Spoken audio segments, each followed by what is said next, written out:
명절 때 모이면 가족들하고 무슨 얘기를 하십니까?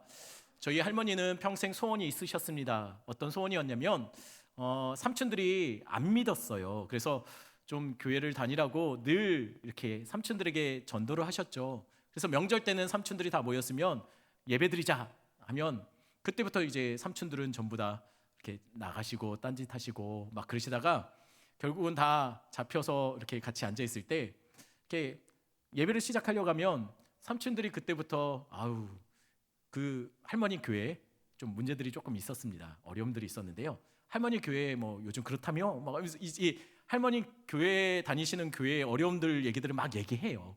그러면 교회 안 다니시는 분들이 어떻게 교회에 대해서 속속들이 잘 아세요? 누가 말했을까요? 교회 다니는 다른 분이 얘기했을 거예요. 여러분, 이게 복음 전하는데 별로 도움이 안 됩니다. 저희 교회는 안 그러는데 보니까 다른 교회들이 이렇게 다니시는 분들이 이렇게 가족들하고 명절 때 모이면 일단 정치 얘기 먼저 시작하죠. 그리고 나서 이제 교회 얘기는 합니다. 여러분, 교회에 대해서 안 좋은 얘기들 가능한 한 모였을 때 안 믿는 사람들한테 하는 거는 복음에 결코 도움이 안 됩니다. 제가 알고 있기는 우리 성도들은 이렇게 다 좋은 얘기들만 하지 않습니까? 우리 교회에 대해서. 저도 절대 우리 가족들 모일 때 담임 목사 욕하거나 그러지 않습니다. 교회 좋다고 얘기하죠. 우리 이번에 오신 담임 목사님 너무 좋다고 얘기합니다. 예, 죄송합니다. 이러지 말라고 했는데. 여러분, 옆 사람 보고서 한번 같이 인사해 볼까요? 당신 성도님이 있어서 우리 교회는 너무 좋습니다. 예. 다시 한번 인사하겠습니다. 성도님 때문에 우리 교회는 최고의 교회입니다. 예. 아멘. 예. 2019년에도 참 저희 교회는 참 좋은 교회였습니다. 근데 2020년 여러분 뭐 아실런지 잘 모르겠는데 2020년에는 더 좋은 교회가 된다고 합니다. 예. 아멘. 태초에 이러고서 말씀 시작하려니까 참 뻘쭘하네요. 예. 태초에 하나님이 천지 만물을 창조하셨습니다. 그리고 하나님께서 이 모든 것을 보시고 좋았더라, 좋았더라, 그리고 마지막에는 심히 좋았더라라고 평가하셨습니다. 여기서 좋았더라라는 말은 히브리어로 토브라는 단어를 씁니다. 여러분, 토브라는 단어 많이 들어보셨죠? 토브라는 단어는 단순히 외형적인 모습이 괜찮을 때 쓰는 단어가 아닙니다. 이것은 어떤 창조의 의도, 계획이 잘 반영되어서 창조물에 나타날 때 토브라는 단어를 씁니다. 예를 들면 이렇습니다. 제가 군대에 있을 때 최전방에서 근무를 할 때 일입니다. 저희가 있는 막사에서 보통 철책 보초 근무를 서려고 나가면 계단이 보통 수백 계단을 올라가야 돼요. 뭐 보초를 서는 곳에마다 조금씩 다르는데 계단을 굉장히 많이, 그것도 계단이 잘 꾸며진 계단이 아닙니다. 돌로 이렇게 쌓아놓은 계단이어서 굉장히 거칠은 계단을 수백 개를 걸어 올라가야 했습니다. 특히 한여름이 되면 장비들의 무장을 하고서 보초 서는 근무 서는 곳까지 가다 보면 도착하면 온몸에 땀이 온 못을 다 적시게 됐습니다. 그래서 생기는 자연스러운 문화가 뭐냐면 보통 보초를 쓰면 두 명이 한 조로 올라갑니다. 그때 후임병이 공통으로 쓰는 장비와 물을 챙겨 갖고 가야 됐어요. 그런데 하루는 근무를 끝내고서 교대하러 내려온 한 근무조가 문제가 생겼습니다. 올라갔던 선임병이 화가 잔뜩이 나서 근무가 끝나고 내려와서 후임병에게 막 욕설을 퍼붓기 시작했어요. 그리고 소위 군대에서 제일 듣기 싫은 말이고 제일 많이 듣게 되는 말 중에 하나가 뭐냐면 내 밑으로 다 모여, 뭐 이런 거 있지 않습니까? 내 밑으로 다 모이게 되었습니다. 그리고 막 군기를 잡기 시작하는 거예요. 얼차리를 주기 시작하는 거예요. 이유인즉슨 이랬습니다. 선임이 화가 난 이유는 수백 계단을 걸어서 올라가서 떼약볕에 한여름에 초소에 들어갔는데 그래서 후임병에게 더우니까 물을 달라고 했답니다. 근데 후임병이 건네준 물을 마시려다 깜짝 놀라서 수통을 떨어뜨리고 마른 거예요. 이유는 수통이 뜨겁더라는 거예요. 물을 준비해야 되는데 뜨끈한 물, 아주 입천장이 다 홀랑 벗겨질 정도의 뜨거운 물을 담아갖고 온 거예요, 이 후임병이. 그래서 화가 나서 물을 마시려다가 손에 갑자기 뜨거우니까 손 떨어뜨렸는데 도저히 이게 뭐 식히고 그럴 수 있는 상황이 아니라더라는 거예요. 근무가 끝날 때까지 그거는 여전히 뜨거운 상태로 있었답니다. 그러니까 화가 난 거예요. 그래서 내려와서 전부 다 집합을 시킨 거죠. 근데 후임병도 사실은 할 말이 있었습니다. 왜냐하면 여러분, 여름에는 식중독 조심해야 되지 않습니까? 배탈 걸리지 말라고 일부러 끓여갖고 올라갔대요. 뜨거운 물을 갖고 간 거죠. 하지만 후임병이 원했던 그 더위에 물을 달라고 했을 때 뭘 바랬겠습니까? 시원한 물을 원했던 거예요. 냉수를 원했던 거예요. 근데 뜨거운 물을 주니 화가 난 거죠. 여러분, 사실 이때 필요한 것은 따뜻한 물이 아닙니다. 냉수입니다. 선임병은 시원한 물을 받았어야 토부였습니다. 그 선임병이 말한 의도가 반영된 물은 따뜻한 물이 아니라는 거예요. 따뜻한 물 좋은 물이죠. 잘 끓여놨으니 더 정성이 갈 겁니다. 그런데 선임병이 원했던 것은 따뜻한 물이 아니었다는 것이에요.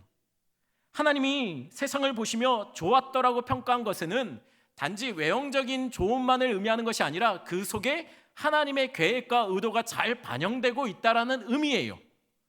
여러분, 하나님이 여러분들의 삶을 보시면서 토부라고 말씀하시기를 소원합니다.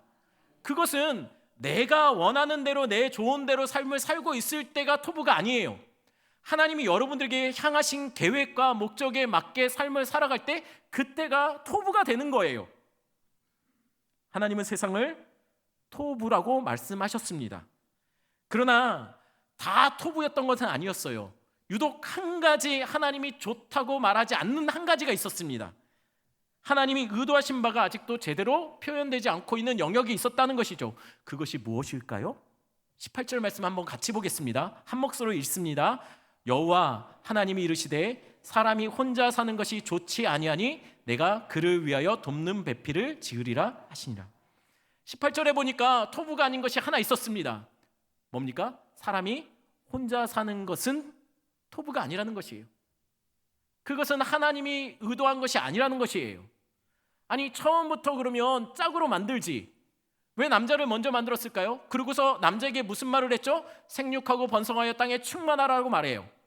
여러분, 혼자서 생육하고 번성할 수 있습니까? 아메바가 아니지 않습니까?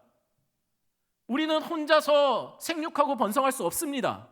그런데 혼자 만들어 놓고 하나님이 지금 이렇게 말씀하시는 거예요. 혼자 사는 것이 좋지 아니하니. 만들어 보니까 혼자여서 좀 내가 실수한 것 같다. 여자도 만들어야겠다. 이런 것이 아니었다는 거예요. 애초부터 처음부터 하나님은 짝으로 만들 계획이었지만 먼저 혼자를 만들어 놓으신 거예요. 여기는 이유가 있을 겁니다. 요즘은 점점 독신자들이 많아지고 있지요. 결혼이 힘들고 결혼하면 불편하고 결혼하면 많은 희생을 각오해야 되는 시대를 살고 있기 때문입니다. 특히 청년들은 점점 결혼이 미뤄지고 있습니다. 혹은 결혼 자체를 염두에 두지 못하고 사는 사람, 엄두를 내지 못하는 사람. 그래서 요즘은 청년들이 결혼을 포기하는 시대라고 이야기하고 있지요. 그러면서 세상은 점점 혼자 사는 것도 토부라고 말하는 시대가 되었습니다. 오히려 혼자 사는 것을 부러워하는 사람도 생길 정도로 이 시대가 그렇게 바뀌어가고 있어요. 독신자들에 맞는 소비 문화와 생활 문화가 점점 발전되고 정착되어져 가고 있습니다. 요즘은 독신자들을 위한 아파트들도 많이 나옵니다. 혼자 밥 먹는 것이 전혀 어색하지 않는 문화가 만들어지고 있습니다. 1인 가구를 위한 아주 작은 단위, 수박마저도 잘라서 파는 작은 식료품을 포장해서 파는 마트들, 어렵지 않게 작은 양을 구하는 것은 이제 더 이상 어렵지 않습니다. 그러나 하나님은 아담이 혼자 사는 것을 보시고 좋지 않다라고 말씀하셨습니다. 권면합니다. 사정이 있어서 어쩔 수 없어서 환경이 그러니 어쩔 수 없는 경우가 아니면 여러분, 결혼하시는 것이 좋습니다. 제가 살아보니 좋습니다. 왜냐하면 세상은 혼자 사는 것이 좋은 시대를 만들어가고 있지만 하나님은 사람을 혼자 사는 것이 좋지 않게 만드셨기 때문입니다. 어쩌면 이렇게 결혼 안 하신 청년들이 이곳에 있다면 이미 명절 때 많이 들었는데 교회에 와서 또 듣네 라고 생각하실지 모르겠습니다. 죄송합니다. 그래서 하나님은 그 혼자 사는 것이 좋지 않다는 것을 보시고 내가 그를 위하여 돕는 배필을 지으리라라고 말씀하신 거예요. 그럼 돕는 배필은 누구일까요? 하나님이 돕는 배필을 18절에 만드시겠다라고 약속하셨습니다. 말씀하셨습니다. 그러면 19절부터 뭐가 나와야지 정상일까요? 그 돕는 배필이 나와야지 정상입니다. 하나님이 어떻게 돕는 배필을 만드시는지 19절 한번 볼까요? 19절 말씀 한번 한 목소리로 읽겠습니다. 여호와 하나님이 흙으로 각종 들짐승과 공중의 새를 지으시고 아담이 무엇이라고 부르나 보시려고 그것들을 그에게로 이끌어 가시니 아담이 각 생물을 부르는 것이 곧 그 이름이 되었더라. 이상한 게 나옵니다. 하나님은 분명히 돕는 배필을 지으시리라고 말했어요. 그러면 19절에 뭐가 나와야 됩니까? 돕는 배필이 지어지는 게 나와야 되는데 각종 들짐승과 공중의 새들이 만들어지는 장면이 묘사되고 있습니다. 그렇다면 여러분, 하나님이 만드신 각종 동물들이 아담을 돕는 배필로 만들어진 것이 맞습니까? 또 이상한 것이 있습니다. 창세기 1장에 동물들이 먼저 지어지고 나서 마지막으로 사람이 만들어졌습니다. 근데 오늘 2장에 보니까 아담이 먼저 만들어지고 나서 하나님께서 동물을 지으셨다라고 그렇게 보여지더라는 것이에요. 그러나 여러분, 그렇게 오해할 수도 있습니다. 그러나 19절 말씀에 동물들을 지으시고, 여기서 지으시고라는 동사는 과거형입니다. 무슨 얘기냐면 하나님이 이때 동물을 지으셨다는 얘기가 아니라 이미 지으셨던 동물들을 아담에게 이끌고 왔다라고 해석하는 것이 더 정확하다는 것이에요.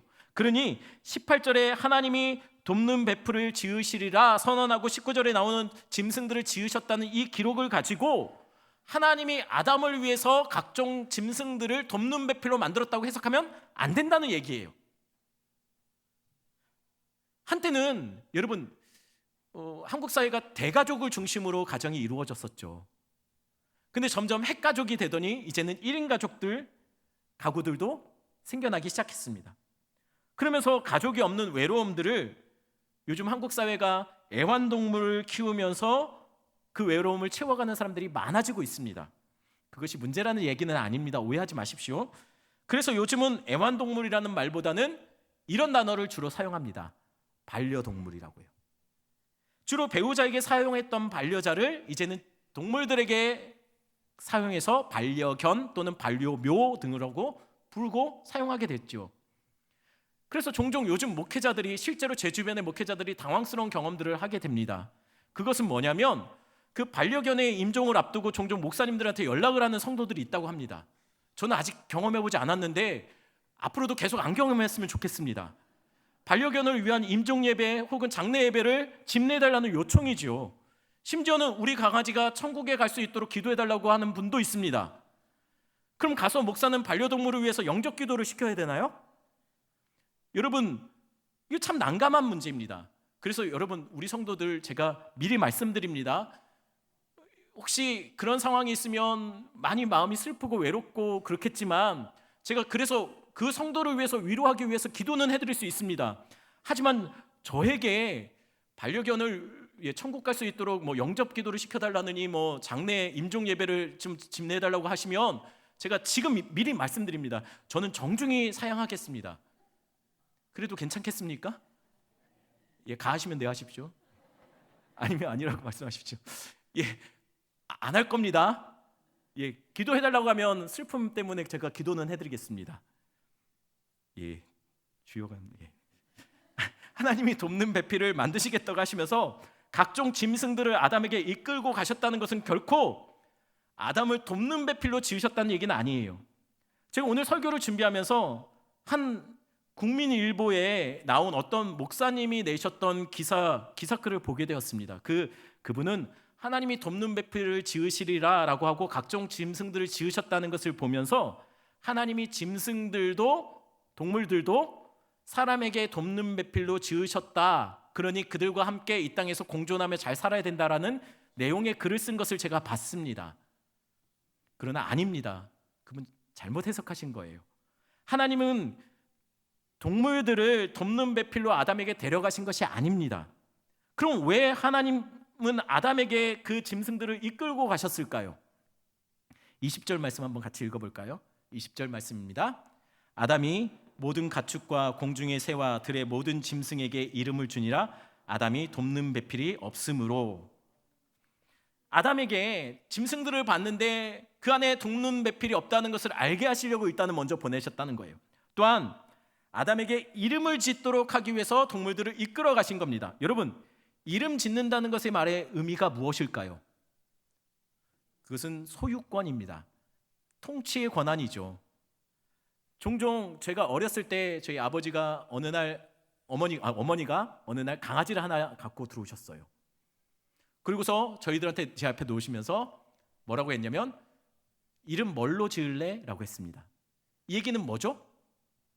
어머님이 사오셨든지 어떻게 해서 구해오셨든지 했지만 그 소유권이 누구에게 준다는 얘기죠? 저희한테 준다는 얘기예요. 이름을 짓는다라는 것은 당시에 마찬가지였어요. 통치의 권한, 왕으로서 이 짐승들이 하나님이 다 지으셨지만 만드셨지만 이름 지어라 라고 얘기했다는 것은 곧 하나님이 아담에게 이 모든 것을 다스리라는 권한을 주신다는 의미를 상징적으로 보여주는 것이에요. 여러분, 또한 이름 짓는 거 쉽습니까? 여러분, 아이 혹시 이름 지어보셨나요? 저희 첫째 아이 이름 짓는데 정말 힘들었습니다. 대개 아이가 태어나면 집안의 어른들에게 이름을 부탁하는 것이 예의라고 저는 알고 있었습니다. 그래서 저는 저희 살아계신 할머니, 그때 당시 살아계셨을 때 할머니한테 전화를 드렸어요. 할머니, 우리 딸 아이 이름 좀 지어주세요 라고 말씀드렸더니 할머니가 이미 생각해 놓으셨나 봐요. 조금도 망설임 없이 이렇게 얘기했습니다. 한나 어떠니?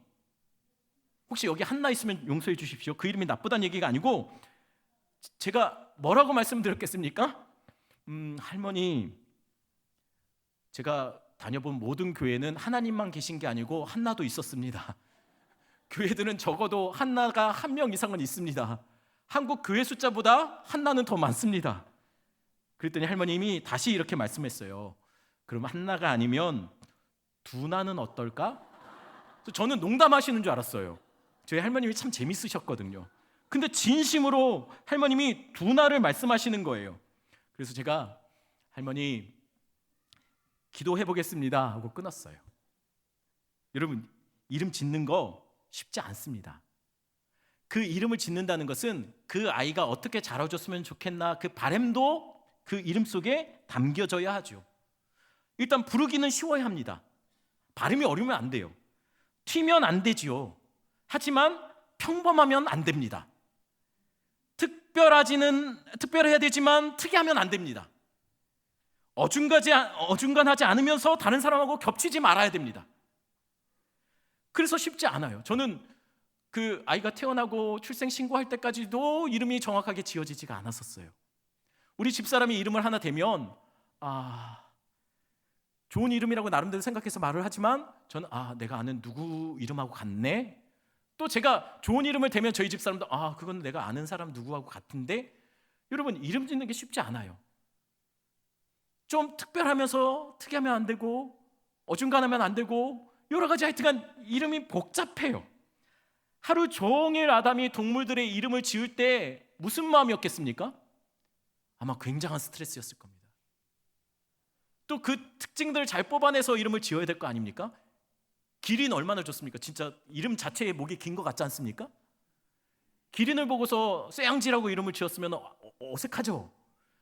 이름 짓는다는 것은 그 사람의 그것의 특징을 잘 뽑아내야 된다는데 아담은 그것을 보면서 굉장히 힘들었을 거예요.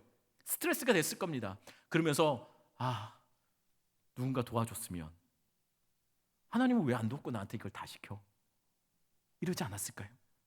또 한 가지, 동물들의 이름을 특징을 잘 뽑아내면서 이름을 지을 때마다 아마도 이 동물들이 짝으로 오는 것들이 있을 거예요. 나는 혼자인데 이 녀석들은 다 짝이네. 속에 왠지 알지 못하는 그 있지 않습니까? 부글부글 염장. 마치 성탄절에 나는 혼자 나왔는데 전부 다 그럴 때 그 기분. 그러면서 생각이 드는 거죠. 왜 나는 혼자일까? 나는 왜 짝이 없지? 하나님이 다 짝을 지었는데 왜 나는 혼자일까라는 생각들이 드는 것이죠. 하나님은 아담에게 그냥 아무 생각 없이 처음부터 짝을 만들어 주신 것이 아니라 아담에게 돕는 배필의 필요성을 먼저 느끼게 하시고 나서 짝을 주신 겁니다. 다들 짝이 있는 동물들을 보면서 자신도 짝이 있었으면 그런 마음이 들도록 먼저 사모함, 동기부여를 먼저 하신 것이라는 거예요. 그냥 뭐 이렇게 둘이 짝이다 이렇게 하신 것이 아니라 하나님이 필요하게 만드시고 사모하게 만드셨다라는 것이죠. 그러니 다시 말씀드립니다. 동물들이 돕는 배필이 아닙니다. 돕는 배필은 자신에게, 그 돕는 배필이 자신에게 없다는 것을 알려주시기 위해서 하나님이 아담에게 동물을 이끌고 가신 겁니다. 돕는 배필은 그러니 남자나 여자가 되어야 합니다. 요즘 사회에 간혹 가다 보면 해외 토픽 기사들 보면 종종 이런 기사가 뜨는 것을 볼 수 있어요. 자신이 키우던 반려개 강아지와 결혼해서 토픽에 나는 그런 기사들이 종종 나와요. 혹시 그런 기사들 본 적 있습니까? 점점 자기 동물과, 나는 왜 동물과 내 강아지와 결혼 못해? 그래서 강아지와 결혼을 해서 실제로 사진 찍고서 기사에 나는 장면들이 여러 개 나옵니다. 우리도 종종 그런 말을 하죠. 집에 들어가면 아무도 자기를 반기지 않는데 강아지가 막 하면 강아지 안고서 뭐라고 합니까? 아유, 네가 남편보다 낫다. 네가 아내보다 낫다. 이거는 성경적인 말이 아니라는 것이에요. 실제로 그렇다 할지라도. 심지어는 안마기 위해서도 그런 얘기를 해요. 찜질방 들어가서 따뜻한 데 들어가서 아유, 남편보다 좋네, 뭐 마누라보다 좋네. 여러분, 이런 말은 하지 않으시는 게 좋습니다. 그게 사실일지라도요.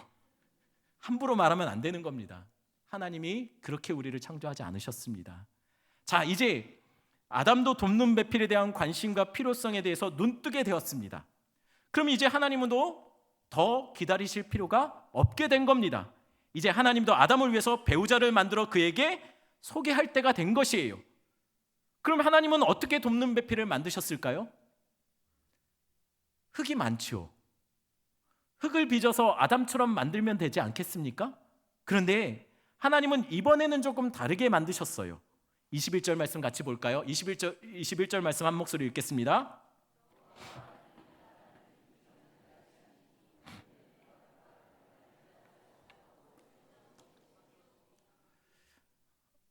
여러분, 여기서 깊은 잠은 사실은 할 얘기가 많이 있습니다. 사실 오늘 설교는 구속사적인 의미로 풀어가야지 맞습니다. 그런데 제가 그건 나중에 다음 주로 넘겼습니다. 진짜 하고 싶은 말은 사실은 다음 주에 할 겁니다. 혹시 오늘 잠깐 다니러 오신 분이 계시다면 저희 유튜브에서 다음 주 것까지 꼭 들으셔야 오늘 설교는 완성됩니다. 아셨죠? 예. 그래서 오늘은 갈빗대 이야기만 하겠습니다. 여기서 갈빗대는 히브리 언어로 째라라는 단어를 씁니다. 이 째라는 측면 또는 옆면, 사이드를 말합니다. 사이드. 사실 이 단어를 갈빗대로 해석하는 경우는 거의 없습니다. 근데 오늘 본문은 갈빗대로 해석했죠. 오히려 사람에게 이 단어 째라라는 단어를 사용한다면 갈빗대 중에 하나라고 말하기보다는 이 흉곽 전체를 말할 때 주로 이 단어를 사용합니다. 그리고 대부분의 사전적인 자료에서도 이 단어는 사람에게 쓰일 때는 뼈만, 갈빗대만 말하는 것이 아니라 그 살과 뼈를 함께 이야기할 때, 이 옆면에 뼈와 살을 함께 이야기할 때 쓰는 단어가 이 단어입니다. 그러니 하나님이 아담의 갈빗대를 뽑아서 여자를 만들었다라고 해석하는 것보다는 옆구리에 있는 뼈와 살을 뽑아서 하나님이 여자를 만들었다라고 해석하는 것이 더 자연스럽다는 이야기예요.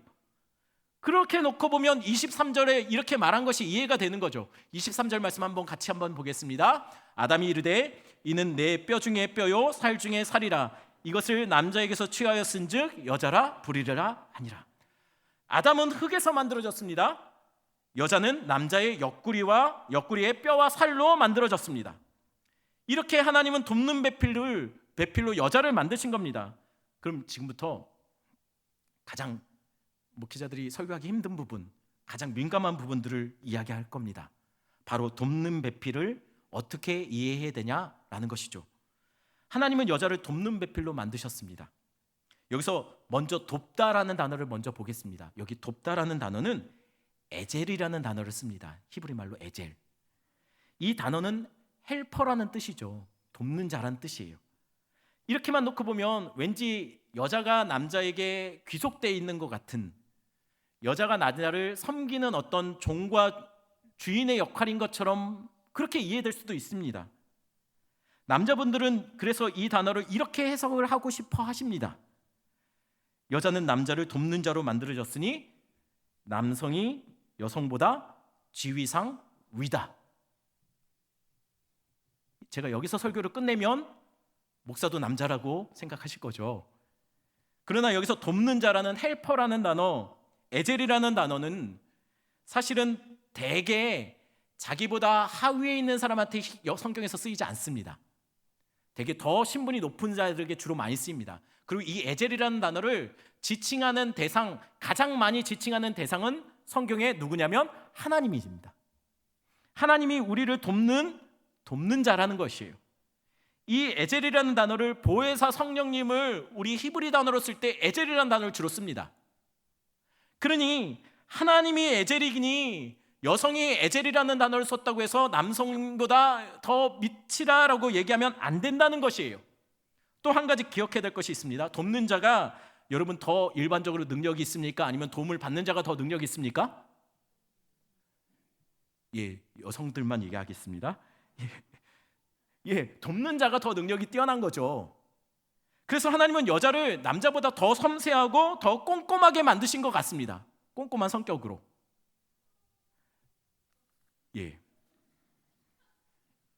그래서 우리 속담에 호랍이 3년이면 이가 서말이고 과부 3년이면 쌀이 서말이라는 말이 나오죠. 하지만 그럼에도 굳이 남자가 여자보다 더 뛰어나다는 이유를 말씀하기 위해서 여자는 남자에서 만들어졌으니 그래도 남자에게 속한 것이다, 남자로부터 나왔으니 남자에게 잘해야 된다라고 이야기하는 사람도 있습니다. 마치 옵션인 것처럼 말이죠. 만약 그게 맞다면 죄송하지만 남자는 흙덩어리보다 못한 겁니다. 남자에서 여자가 나와서 남자가 여자보다 위라고 하면 흙에서 나온 남자는 흙보다 못한 것이죠. 재료만 본다면 여자가 남자보다 나은 겁니다. 위로가 되십니까? 그럼 이제 여자 이야기할 차례입니다. 여자가 남자보다 더 우월하다는 얘기일까요, 그러면? 여성을 중심으로 신학을 하시는 그 신학자들 중에 종종 이렇게 말씀하시는 분이 있어요. 여자가 남자보다 늦게 만들어졌지 않습니까? 보통 하나님이 만드신 것 중에 늦게 만들어진 것일수록 더 우월한 존재였다는 것이에요. 그래서 여자가 늦게 만들어졌으니 남자보다 여자가 더 뛰어나다는 것이죠. 하나님이 창조 작업 중에 나중에 만들어진 것일수록 더 우동하다고 해서 하나님의 솜씨가 남자는 시범 삼아서 한번 만들어봤는데 나한테 소질이 있네, 여자까지 만들면서 더 그 갈고 닦았던 그 경험들을 거기다 쏟아부어서 여자들이 더 잘 만들어진 걸까요? 그것은 하나님의 전능하심을 부인하는 생각입니다. 하나님은 그렇게 우리를 하나님의 실력 쌓여서 뭐 이렇게 여자를 더 잘 만들 수 있었거나 이것은 어쩌면 죄송하지만 여성분들한테 위로가 될 수는 있지만 그렇지는 않다라는 것이에요. 어디까지나 남녀는 우월의 차이가 아닙니다. 누가 더 높은 지위냐의 문제가 아니라는 것이에요. 둘은 지위적으로 차별이 아니라 역할의 차이입니다. 여자가 더 꼼꼼하고 남자는 대신 더 대범하고 하나님이 함께 부족한 부분을 채우기 위해서 만들었다는 것이에요. 역할에 따라 다른 특성으로 다른 능력을 갖도록 만드셨다는 것이죠. 그래서 하나님은 여자를 남자의 머리에서 만든 것이 아니라 발에서 만든 것이 아니라 옆구리에서 만드신 거예요. 왜요? 함께 동등한 위치에서 서로 도우라고 만드신 것이라는 것이에요. 이거는 아멘 하셔야 됩니다. 그러니 내 발밑에 두려고 하지 마십시오. 그러니 배우자를 내 머리 위에 두려고 하지 마십시오. 돕는 단어라는 것은 한쪽이 일방적으로 돕는 것이 아니라 사실은 같이 돕는 겁니다. 왜 그러냐면 이것을 더욱 분명하게 나타내는 단어가 배필이라는 단어예요. 돕는 이야기했습니다. 배필이라는 단어를 지금부터 이야기하려고 합니다. 배필이라는 단어는 히브리어로 케네그도입니다. 케네그도는 반대편에서 마주보고 있는 관계라는 뜻이에요. 여기서 영어는 주로 이렇게 씁니다. 전치사로 against를 써요. 서로 대립하듯이 마주보는. 그러면 남녀가 서로 대립하고 서로 싸우는 관계, 대적하는 관계일까요? 사실 이 단어는 그런 의미가 아닙니다. 여러분 종종 생활하다 보면 남편이나 아내를 보면서 이 왼수, 이게 성경적인 의미가 아니라는 것이에요. 서로 대립하고 대적하는 것이 아니라 이것은 어떤 단어냐면 좀 더 정확하게 말하면 마치 거울을 마주보고 있는 관계라는 거예요. 기억하십시오. 이 배필이라는 단어의 가진 의미는 거울을 서로 마주보고 있는 관계가 바로 배필이라는 관계입니다. 여러분, 하나님은 남자와 여자를 서로 거울을 보듯 하는 관계로 만드셨습니다. 이것이 바로 돕는 거예요.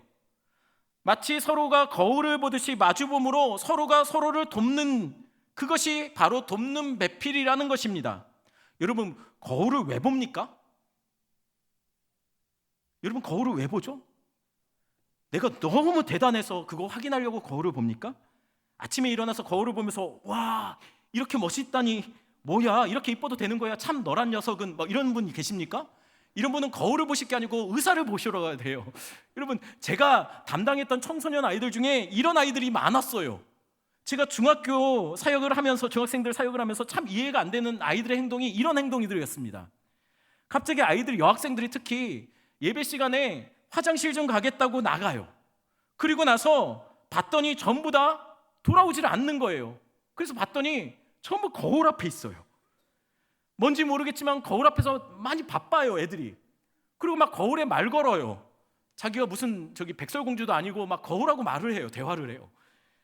그래서 도대체 뭐 하나 봤는데 거울만 한참 뚫어지게 보면서 자기 막 고치고 막 그러는 거죠. 심지어 어떤 아이는 예배 중에 5분 간격으로 거울을 꺼내서 봐요. 제가 오죽했으면 설교하다가 계속 5분 간격으로 꺼내보니까 제가 그랬어요. 야, 5분 만에 얼굴은 안 바뀌어. 여러분, 5분마다 본다고 얼굴은 그 얼굴이에요. 죄송합니다. 또 어떤 아이들은 모여서 대화를 하는데 어떤 아이가 하나의 거울을 꺼냈나 봐요. 요즘 핸드폰으로 주로 많이 보죠. 근데 그때 당시에는 아이들이 거울을, 손거울 하나씩 갖고 다녔어요. 꺼내는데 옆에 있던 아이가 와, 그 거울 이쁘다. 어디서 샀어? 얼마야? 줘봐, 나도 보게. 서로 돌려보는 거예요. 제가 보면서 너무 우스워서 옆에 있다가 그랬습니다. 이쁜 거울이어도 그 속에 보이는 너는 그냥 너야. 이쁜 거울을 본다고 해도 거울이 이쁜 거지 너는 너야. 그냥 거울은 딱 너만큼만 비춰줘 라고 했어요. 그랬더니 아이가 뭐라고 했겠습니까? 워낙 친해서 저는 말한 건데 그 아이가 저를 보더니 목사님 그동안 감사했습니다. 저는 다음 주부터 옆 교회 가겠습니다. 이렇게 얘기했습니다. 여러분, 거울을 보면서 무엇을 보는 것일까요? 나를 보는 겁니다. 거울을 보는 게 아니고요, 거울 속에 비친 나를 보는 거예요. 거울이 이쁘다고 해도 거울 속에 비친 모습은 납니다. 거울이 못생겼다고 해도 형편없이 싸구려라 할지라도 거울은 그렇다고 해도 딱 나만 보여주는 거예요. 마치 하나님께서 남자와 여자를 서로 돕는 배필이 되게 하신 이유는 서로 거울을 보듯이 바라보는 관계로 만드셨다는 것이에요. 그렇게 마주봄으로 서로가 서로를 바라보므로 어떻게 해야 합니까? 서로의 모습을 보면서 연약한 모습이 발견된다면, 그 거울을 봤다면, 그 거울을 본 모습이 연약한 모습, 부족한 모습, 좀 흠이 있다면 어떻게 됩니까? 거울을 뜯어 고칩니까? 나를 고쳐야 된다는 것이에요. 하나님은 우리가 서로 마주보며 서로를 통해서 혹시 내가 언약 안에서 하나님이 나에게 명령하신 삶에서 이탈해 있는지 또는 신앙에서 멀어졌는지 서로의 모습을 바라보면서 점검하게 하기 위해서 서로 돕는 배필로 만드셨다는 거예요. 제가 부산에서 사역할 때 토요일이면 보통 설교를 3번에서 5번 합니다. 하루 종일 가서 설교하고 집에 들어와요. 그럼 집사람이 저를 보고서 제가 집에 들어오는 것을 보고 아이들한테 이렇게 말합니다. 얘들아, 아빠 왔다. 다들 성경책 가지고 가정예배하자 라고 합니다. 그러면 제가 어떨까요? 목사인 제가 가정에서 얼마나 예배하니, 얼마나 목사니까 얼마나 좋겠습니까? 그랬을까요? 제가 목사지만요, 그렇게 하고 집에 들어가는데 가정예배를 바로 하자고 하면 짜증이 확 올라옵니다. 목사도 그래도 되지 않습니까? 그런데 일단 예배가 시작되면 어떨까요? 집사람한테 고마워요. 제가 나가서 남의 애들만 붙잡고서 예배하다가 우리 가정에 내가 제사장으로서의 하나님께서 영적인 권위를 부여한 자로서 그렇게 세워질 수 있다는 것, 우리 아이들을 통해서 같이 예배한다는 것이, 그것이 내가 온전히 서 있는 가정에서 하나님이 나에게 맡기신 사명 아닙니까? 그것을 내가 멀어질 뻔했는데 저희 집사람이 바로 잡아주는 거예요. 여러분, 거울을 보면서 나의 연약함, 잘못된 모습이 보이시면 기억하십시오. 자꾸 거울을 바꾸려 하면 안 됩니다. 거울에 비친 내 모습에 뭐가 묻었다면 거울을 닦으면 안 됩니다. 나를 닦아야 됩니다. 거울을 새 거울로 교체하려고 하지 마십시오. 내가 바뀌어야 된다는 것이에요. 그런데 많은 사람들이 자꾸 거울을 바꾸고 거울을 고치려고 하죠. 상대의 연약함을 봤다면 고쳐줘야 될 것은 접니다. 어떤 목사님이 설교 중에 이런 말을 하셨습니다. 결혼하기 전에 아내를 보면서 왜 이 여자가 뭐가 아쉬워서 나와 결혼해 주는 걸까? 가만히 생각해봐도 나이 차이도 많고, 난 학벌도 별로고 외모도 별론데, 게다가 전도사인데 도대체 이 여자가 왜 나랑 결혼할까? 이유를 모르겠더라는 것이에요. 그래서 결혼하고 나니 처음에는 너무 감사하고 나 같은 총각 살리신 그 은혜 놀라워, 뭐 이런 고백들이 절로 나왔대요. 그러나 결혼하고 나니 시간이 점점 지나면서 아내의 단점이 보이기 시작하더라는 것이죠. 점점 아내의 행동이 마음에 안 들기 시작합니다. 오래 같이 살려고 하면 저거 반드시 고쳐놔야지 편하겠다 싶었더래요. 그래서 지적하기 시작하죠. 그렇게 지적하기 시작하니까 손볼 곳이 너무 많다라는 것이에요. 고쳐야지, 오래 살려면 지금 초장에 고쳐놔야지 편하겠다라는 것이에요. 그래서 지적하기 시작하는 거예요. 말투도 마음에 안 들고 고집도 세고 왜 이렇게 음식도 이렇고 마음이 불편하기 시작해서 계속 했대요. 그러다 보니 조금씩 괜히 이 여자랑 결혼했나? 이런 마음까지 들더라는 겁니다. 나 좋다는 여자들 좀 있었는데. 그러면서 자꾸만 한때 잠깐 그랬던 자매들 생각이 나고, 그런데 기도 중에 하나님이 그런 마음을 주셨답니다. 내 아내가 그 단점마저도 없었다면 내 아내가 너랑 결혼했겠냐? 하나님 그러시더래요. 벌써 다른 놈이 채갔지. 아내의 그 단점 때문에 내 차례가 온 거야 라고 말씀하시더래요. 그 다음부터 아내의 단점이 감사 제목이 되더라는 것이죠. 여러분, 여러분의 배우자의 단점이 여러분의 감사 제목이 되기를 간절히 소원합니다. 예, 아멘 하셨습니다. 예. 이런 생각이 그 목사님만의 생각이겠습니까? 혹시 여기 남자분들, 여자분들 비슷한 생각 해보신 적 없습니까? 결혼하기 전에는 안 보이던 그 단점이 결혼하고 나니까 너무 선명하게 보이기 시작해요. 점점 장점은 사라지고 단점만 커지더니 급기야는 애굽이 좋았다라고 고백했던 광야 이스라엘 백성처럼 그 자매, 그 형제가 떠올려지지 않냐는 거예요. 여러분 왜 웃으시죠? 여러분, 거울을 보면서 문제가 보이면 고치거나 바꿔야 될 건 누굽니까? 나예요, 나. 여러분, 배우자에게 그런 단점이 있었기 때문에 내 차례가 온 거예요. 사실 배우자는 어제도 오늘도 변함없이 그 단점을 갖고 있었습니다. 결혼 전에도 그랬다는 거예요.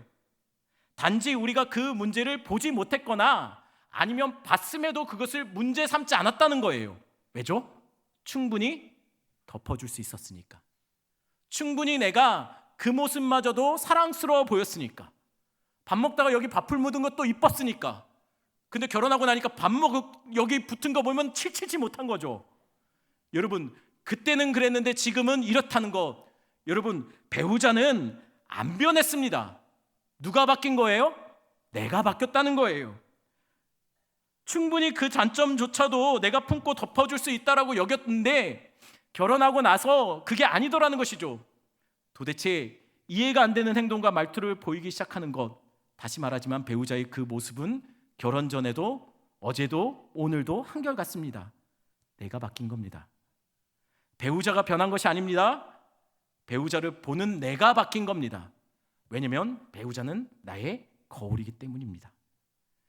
이전에 그런 단점도 연약함도 신경 쓰지 않았었는데 충분히 품고 배려했는데 배우자의 연약한 모습을 보면 내가 더 노력했고 그 연약함을 채우려고 노력했는데, 부족함을 내가 더 열심히 그렇게 채우려고 노력했는데, 어느 순간부터인가 배우자의 그 마치 거울을 보듯이 보는 모습을 보며 우리는 자꾸만 거울을 닦아내고 거울을 바꾸려고 하고 고치려고 하고 있는 모습이 우리 안에 있다는 것이죠. 내가 변한 겁니다. 그렇다면 누가 바뀌어야 됩니까? 내가 바뀌어야 된다는 것이에요. 여러분, 배우자의 장점도 연약함도 곧 그 속에는 누가 있는 겁니까? 내가 있는 거예요. 그래서 아담은 하와를 보면서 이렇게 말을 하는 거죠. 이는 내 뼈 중에 뼈요 살 중에 살이다. 나누어질 수 없다는 것이에요. 분리될 수 없다는 거예요. 물론 이 표현은 언약을 맺을 때 하나로 연결되는 유대감을 표현하게 할 때 쓰이는 단어이기도 합니다. 구약에서 하지만 살은 연약한 부분을 대표합니다. 뼈는 신체 중에 강인한 부분을 지칭할 때 쓰입니다. 그러니 아담이 그의 아내를 보고 이는 내 뼈 중에 뼈요 살 중에 살이라고 표현한 표현은 마치 결혼 서약할 때 우리가 이렇게 서약하는 것과 같은 의미입니다. 기쁠 때나 슬플 때나, 건강할 때나 병들 때나, 부유해도 가난해도 아끼고 사랑하며 한 몸 이루겠다라는 선언과 같은 의미라는 것이에요.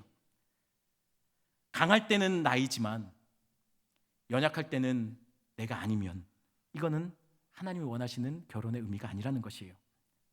당신은 좋을 때는 내 배우자지만 안 좋을 때는 왼수다 라고 말하면 안 된다는 것이에요. 당신은 부유하면 내 배우자지만 가난해지면 남남이다 라고 말하면 안 된다는 것이에요.